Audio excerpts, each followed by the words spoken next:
So guys I am finally back with another video of blue lock और इस वाली video में हम लोग चैप्टर 290 को रिव्यू करने वाले हैं। इससे पिछली वाली वीडियो में मैं ऑलरेडी स्पॉयलर्स कवर कर चुका था और उसमें मोस्ट ऑफ द डिटेल्स मैंने कवर कर ली थी। तो अगर आप लोगों ने वो वाली वीडियो नहीं देखी अभी तक तो जाओ आप पहले वो वाली वीडियो देख के आओ, फिर आप लोग इस वाली पे आ जाना, क्योंकि इसमें हम लोग ज्यादा डिटेल्स में बात नहीं करने वाले हैं। अदरवाइज ये भी 12 से 13 मिनट की वीडियो हो जाएगी। और आप लोग सोच रहे होंगे तो अपन इस वाली वीडियो में क्या देखेंगे, तो अपन लोग वो सारी चीजें देखेंगे कि जो अपन को स्पॉयलर्स में देखने को नहीं मिली थी, और स्पेशली रिन का डोमेन एक्सपेंशन जो हमने स्पॉयलर में बात किया था। बिना कोई टाइम वेस्ट करते हुए सीधे चलते हैं चैप्टर रिव्यू की तरफ। तो हमें इस चैप्टर का नाम देखने को मिल जाता है ब्लू बैड बॉय। तो आप लोग समझ गए होंगे कि ये किसकी तरफ इशारा कर रहा है, और जो नहीं समझे तो मैं उनको बताना चाहूंगा कि एक्चुअली में ये काइजर की तरफ इस चैप्टर का नाम इशारा कर रहा है, क्योंकि उसके गर्दन पे ब्लू रोज का टैटू बना हुआ है और जो उसने आखिरी में किया था वो एक अलग ही लेवल की चीज थी। तो जैसे कि ये चैप्टर वहीं से स्टार्ट होता है जहाँ पे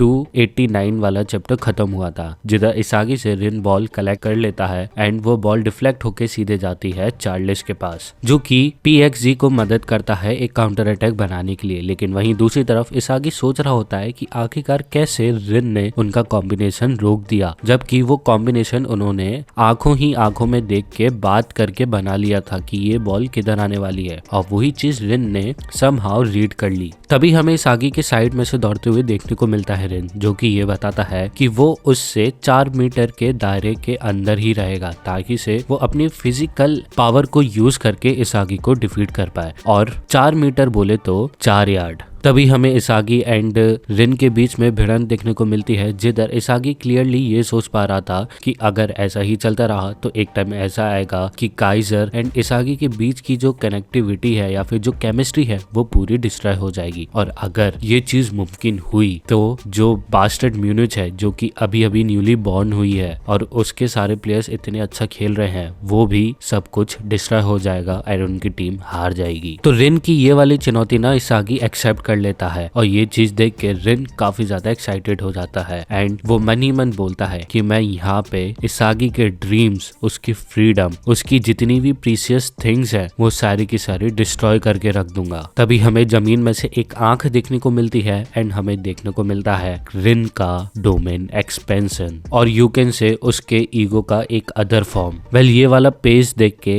रिन जो है काफी ज्यादा बैडएस दिख रहा है। अब वहीं अगर हम लोग दूसरी तरफ देखें तो पीएक्सजी के जितने भी प्लेयर्स थे वो आपस में अच्छे से कोऑर्डिनेशन के साथ पासिंग कर रहे थे। तभी हमें बॉल की जो मूवमेंट है वो मिडफील्ड की तरफ जाते हुए देखने को मिलती है, जिधर चार्ल्स अगेन हमें बॉल को रिसीव करते हुए देखने को मिलता है एंड तभी जैसे उस पे बॉल रिसीव होती है वो वन शॉट में पास कर देता है रिन की तरफ। लेकिन वो बॉल रिन के लिए नहीं होती, वो बॉल एक्चुअली में रहती है सीडो के लिए। और ये चीज देख के इसागी काफी ज्यादा कंफ्यूज हो जाता है कि बॉल की ट्रेजेक्टरी तो इसी साइड थी, लेकिन वो बॉल रिसीव करने वाला जो व्यक्ति था वो रिन नहीं बल्कि सीडो था। अब जैसे ही बॉल सीडो के पास आती है उसके सामने एक चुनौती आ जाती है जिसका नाम रहता है क्योरा। अब क्योरा जैसे ही वहां पे आता है तभी सीडो के पीछे से कुनेगामी आ जाता है। अब कुनेगामी के आ जाने के बाद सीडो को काफी ज्यादा परेशानी होने लगती है, तो वो ऐसे दिखाता है कि वो गोल की तरफ शूट ले रहा है, लेकिन ऐसा नहीं होता है। अब जैसे कि आप सभी को पता है कि सीडो कहीं से भी शूट ले ले वो तो गोल के अंदर घुसी जाती है या फिर उसका जो शॉट रहता है वो ऑन टारगेट रहता है, बट इस बार ऐसा नहीं था। वो बॉल एक्चुअली में वो पास कर देता है रिन को, जो कि ऑलरेडी इसागी के साथ बैटल में जुड़ा हुआ था। तभी हमें इसागी वर्सेस रिन के बीच में एक और बैटल देखने को मिलती है, जिधर वो दोनों काफी तेजी से गोल की तरफ दौड़ रहे होते हैं एंड इसागी अपने मन ही मन ये सोच रहा था कि अभी भी वो गोल के इतने पास नहीं है कि वो शूट ले पाए, उसको अभी भी और कुछ मीटर आगे जाना होगा तब जाके वो ये गोल स्कोर कर पाएगा। और वो चीज होने के लिए इसागी को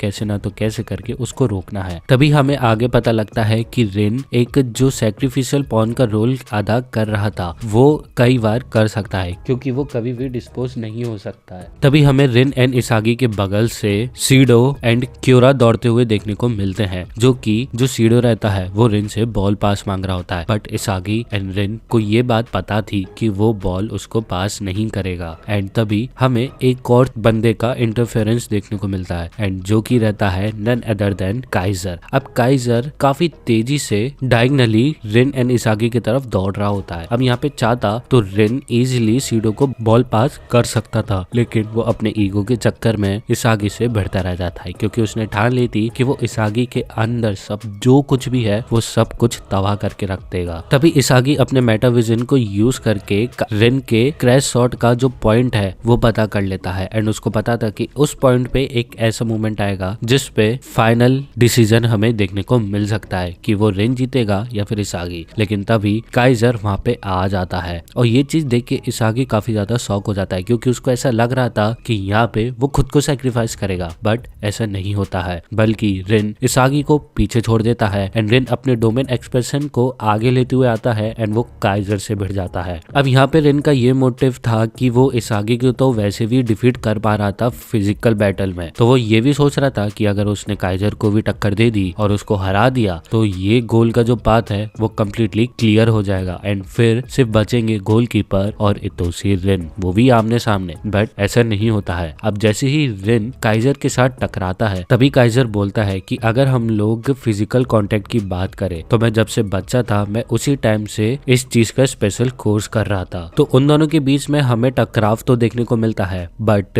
जो काइजर रहता है वो हवा में रहता है। तभी वो अपना राइट वाला हैंड रिन के बॉडी पे रखता है एंड उसकी मदद से वो खुद को घुमाने की कोशिश करता है, जिसकी वजह से वो मिड एयर टर्न लेता है एंड वो सीधे बॉल पे टैकल कर देता है, जिसकी वजह से जो बॉल रहती है वो रिन से दूर चली जाती है एंड रिन का डोमेन एक्सपेंशन एंड उसका ईगो दोनों की दोनों डिस्ट्रॉय हो जाता है। और ये चीज देख के इसागी काफी ज्यादा खुश भी होता है एंड शॉक भी हो जाता है एंड हमें वहीं दूसरी तरफ उसके आईज भी देखने को मिल जाती है और उसकी आंख को देख के हम लोग क्लियरली ये बता सकते हैं कि इसागी ये चीज देख के काफी ज्यादा शॉक में जा चुका है, क्योंकि वो ये चीज बिल्कुल भी सोच नहीं रहा था कि रिन काइजर से जाके भिड़ जाएगा और काइजर एक ऐसा ट्रिक पुल ऑफ कर देगा जिसके चक्कर में रिन का जो पूरा अटैक था वो डिस्ट्रॉय हो जाएगा। अब तो अभी हमें ये नहीं पता कि वो बॉल एक्चुअली में किधर गई है, कि वो आउटसाइड लाइन के बाहर चली गई है या फिर बास्टर्ड म्यूनिच के प्लेयर ने रिसीव कर लिया है। वो तो चीज हमें नेक्स्ट चैप्टर में ही पता लगेगी कि क्या हमें रिन की टीम की तरफ से एक और काउंटर अटैक देखने को मिलेगा या फिर नहीं। अब रही बात फिजिकल बैटल की, तो ऑफकोर्स अब यहाँ पे इसागी और रिन की जगह काइजर वर्सेस रिन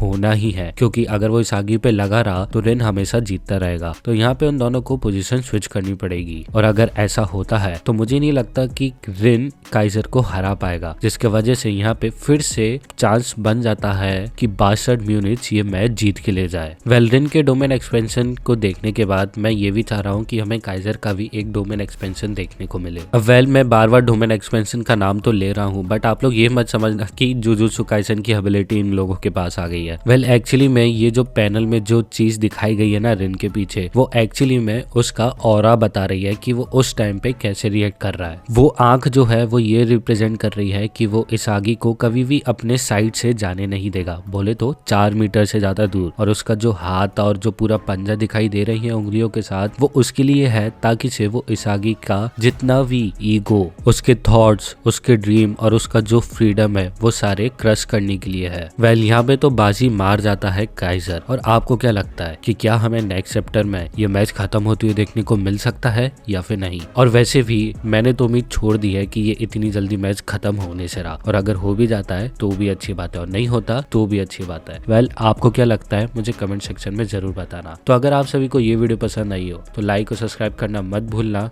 मैं मिलता हूँ आप सभी को नेक्स्ट वीडियो के साथ। Until sayonara.